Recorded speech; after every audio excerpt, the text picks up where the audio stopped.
Presidente, bom dia.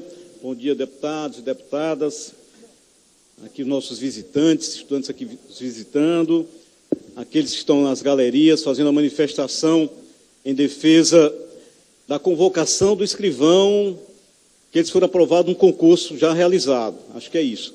Nós queremos nos solidarizar a essa justa reivindicação. A questão da segurança, ela tem sido temas constantes de debates aqui nessa Casa Legislativa e, sem dúvida nenhuma, a inteligência policial ela é o instrumento mais importante que nós temos para evitar que os crimes aconteçam e desmantelar as quadrilhas que atuam. Nós temos um exemplo importante desse fato, da questão da investigação, antes que o crime ocorra, você fazer uma ação de profilaxia dos crimes, de prevenção dos crimes, é que ocorreu agora recentemente em São Paulo, quando foi descoberto um túnel aí de 500 metros de uma quadrilha muito bem organizada, inclusive do ponto de vista financeiro, endinheirada, com conhecimento de engenharia, preparando um assalto a um banco, no mesmo formato que ocorreu aqui no Ceará, lá no Banco Central. E, segundo consta, colaboração aqui com o companheiro Léo, a mesma ramificação, a mesma estrutura de bandidos da organização criminosa que agiu no Ceará e agiu também em São Paulo. O investimento que eles estavam fazendo, segundo disseram, de aproximadamente 2 a 4 milhões de reais para cavar um túnel até o cofre do Banco do Brasil naquela cidade. Aí veja bem, a inteligência da polícia foi capaz de descobrir e evitar que esse crime ocorresse. Aqui no Ceará, recentemente, a inteligência da Polícia Civil foi capaz de identificar quadrilhas importantes com conexões com a organização criminosa que atua a nível nacional e prender essas quadrilhas antes que elas agissem ou continuassem com suas práticas delituosas. Mas essa questão de São Paulo, ela chama uma reflexão.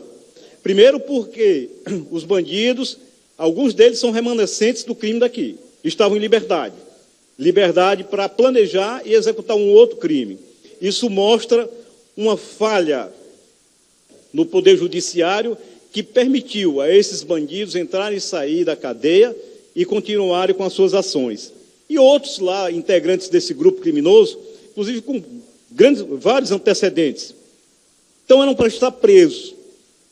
E isso chama a uma reflexão de que no combate do crime, além de você ter que aumentar o efetivo das polícias e investir em tecnologia de informação, aparelhando, equipando melhor a Polícia Civil, que tem esse trabalho estratégico, é necessário que a gente modifique as leis também para que esses bandidos eles permaneçam maior tempo dentro das cadeias e percam os vínculos com as suas organizações criminosas e deixem de chefiá-las dentro dos próprios presídios.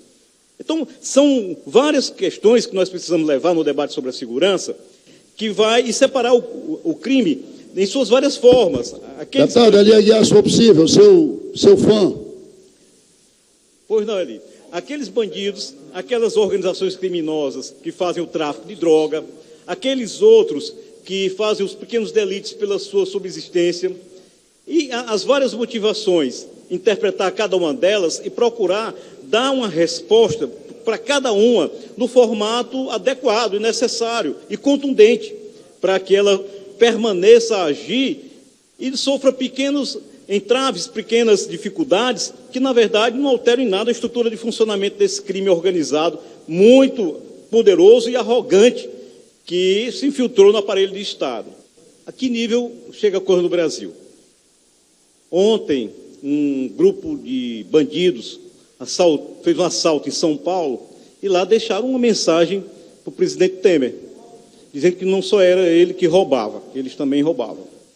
Então, desmoralizando o governo, o presidente completamente desmoralizado, sem autoridade política, no foco das denúncias de corrupção, e essa fragilidade do governo federal repercute a nível nacional, na ousadia dos bandidos. O crime organizado tomou de conta do Brasil e veio se fortalecendo ao longo de anos e anos de incapacidade de uma política de segurança consistente que fosse contundente na desarticulação dessas quadrilhas que atuam em todo o território nacional.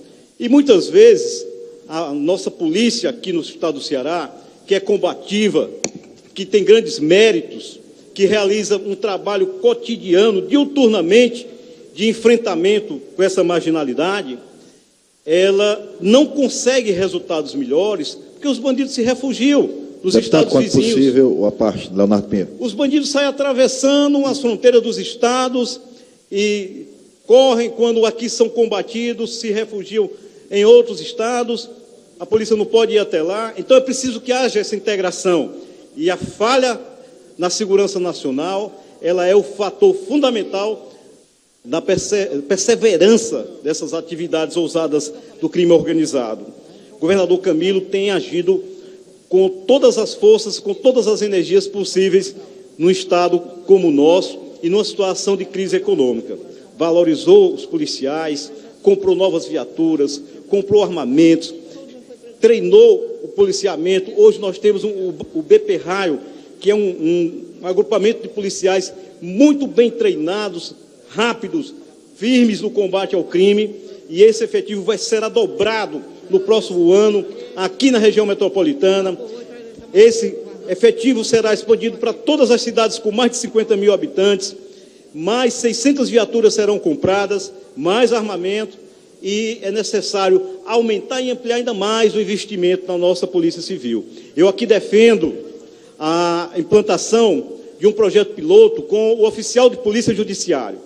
É aquele policial que vai ser capaz de conduzir com maior rapidez, com maior celeridade, com maior profundidade a investigação em todos os níveis, fazendo com que os crimes tenham mais resolução e as quadrilhas consigam ser mais desbaratadas, numa ampliação da capacidade de ação da Polícia Civil. Então, eu quero fazer desse momento um momento de reivindicar publicamente, mais uma vez, que seja feito esse plano, um plano piloto, aonde o policial de polícia judiciária ele seja implantado no Ceará. E proponho, inclusive, que seja no Cariri, para que a gente possa aumentar a capacidade de identificação dos crimes, desvendar os crimes, que muitas vezes eles continuam, na sua grande maioria, sem serem descobertos, sem serem identificados os seus autores. E isso, eu fiz o apelo aqui ao secretário de Segurança, André Costa, durante a sua presença na nossa audiência pública aqui, e ele ficou de fazer esse estudo, e agora eu faço aqui publicamente esse apelo para que seja considerado esse projeto, que é de autoria do Sindicato da Polícia Civil aqui do estado do Ceará, e que é modelo e é referência já para outros estados. O governador Camilo tem feito a parte dele, as novas viaturas estão nas ruas. No próximo ano serão mais 4.200 policiais também que irão para as ruas, com equipamento mais moderno, um novo armamento e mais treinamento, mais capacitados para o enfrentamento dessa bandidagem. Falta o governo federal fazer a parte dele. No encerramento, eu quero só parabenizar também o nosso governador, que anunciou ontem 4,5 milhões para a urbanização das áreas que circundam a igreja lá, requalificação do corredor religioso de Canidé. Então, um investimento importante, fortalecendo o turismo religioso do nosso estado, e o governador tem levado esse investimento para os diversos pontos, aonde a religiosidade é um instrumento de atração e de atrativo para turistas no estado do Ceará.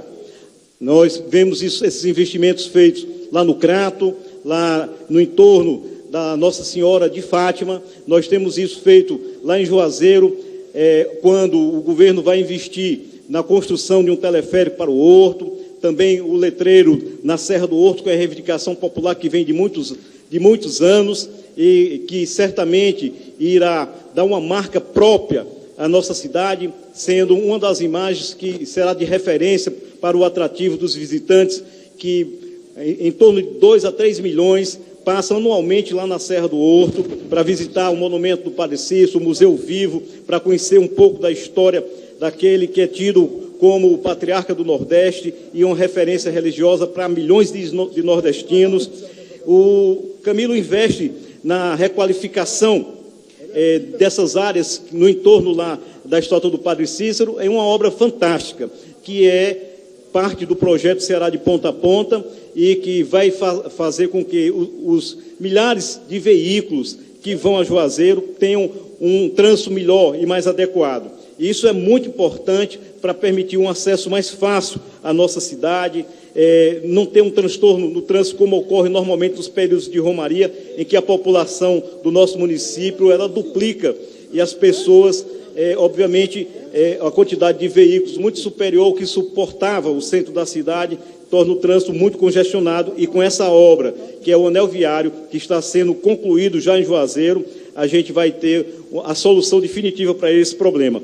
Então, essa obra de Canidé é uma obra que era desejada há muitos anos. Como foi dito ontem aqui, o turismo religioso cresceu bastante lá no município de Canidé por conta da devoção a São Francisco de Assis, e Juazeiro também, ele partilha disso, porque as grandes romarias que vão até Canidé nessa ocasião também terminam voltando lá para o Juazeiro, e a festa de São Francisco hoje na nossa cidade ela é um marco também religioso.